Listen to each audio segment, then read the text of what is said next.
ആദ്യം എല്ലാവരും ഒന്ന് എഴുന്നേറ്റ് നിൽക്കുക.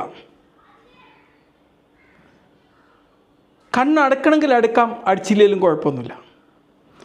നമ്മുടെ ജീവിതത്തിൽ ഏറ്റവും കൂടുതൽ സേഫായിട്ട് കോൺഫിഡൻ്റായിട്ട് സന്തോഷകരമായി ഫീൽ ചെയ്തൊരവസ്ഥയെക്കുറിച്ചൊന്ന് ചിന്തിക്കാം. ചിന്തിച്ചോ? അന്ന് നിങ്ങൾ അനുഭവിച്ച അതേ ഫീലിംഗ് നിങ്ങളിപ്പോഴും അനുഭവിച്ചല്ലോ. ഇതിങ്ങനെ ഫീലിംഗ് അനുഭവിച്ചിരിക്കുമ്പം എന്തെങ്കിലും ഒരു മൂമെൻറ്റ് ഒന്നുകിൽ ഇങ്ങനെ ആക്കുക, അല്ലെ നല്ല കോൺഫിഡൻസോടെ ഇങ്ങനെ നിൽക്കുക, അല്ലെ എങ്ങനെയെങ്കിലും മുട്ടുക, ഒന്ന് ഷെയ്ക്ക് ചെയ്യുക, എന്നിട്ട് എന്തെങ്കിലും ഒരു സൗണ്ട് ഉണ്ടാക്കുക. ഇനി നിങ്ങൾ എന്ത് ചെയ്യണം? എന്തെങ്കിലും നിങ്ങൾക്കൊരു പ്രശ്നമോ എന്തെങ്കിലുമൊക്കെ വരുമ്പോഴേക്ക് നിങ്ങൾ ഈ മൂമെൻറ്റോ അല്ലെങ്കിൽ ഇങ്ങനെ ഒരു ഒച്ചയോ ഉണ്ടാക്കുമ്പോഴേക്ക് വീണ്ടും നിങ്ങൾക്ക് ഇതേ എമോഷൻ ഇങ്ങനെ തിരിച്ചു കൊണ്ടുവരാൻ പറ്റുന്നില്ല.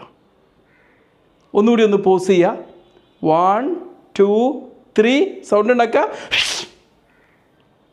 അല്ലെങ്കിൽ ഇങ്ങനെ എന്തെങ്കിലും ഒരു മൂവ്മെൻറ്റ് ഉണ്ടാക്കുക. നമ്മൾ ഫിസിക്കൽ ബോഡി കൊണ്ട് തന്നെ നമ്മളെ എമോഷനെ നമുക്ക് തിരികെ പിടിക്കാനുള്ള ഒരു NLP ടെക്നിക്കാണിത്. നമ്മുടെ ഒരു ഫിസിക്കൽ ആക്ടിവിറ്റിയിലൂടെ നമുക്ക് ആവശ്യമുള്ള റിസോഴ്സ്ഫുൾ ആയിട്ടുള്ള ഒരു ഹെൽത്തി എമോഷനെ മാറി പിടിക്കാനുള്ള ഒരു സാഹചര്യം.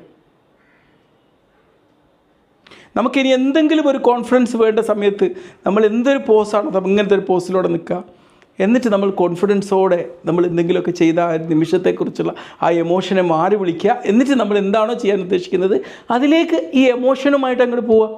ഓക്കെ.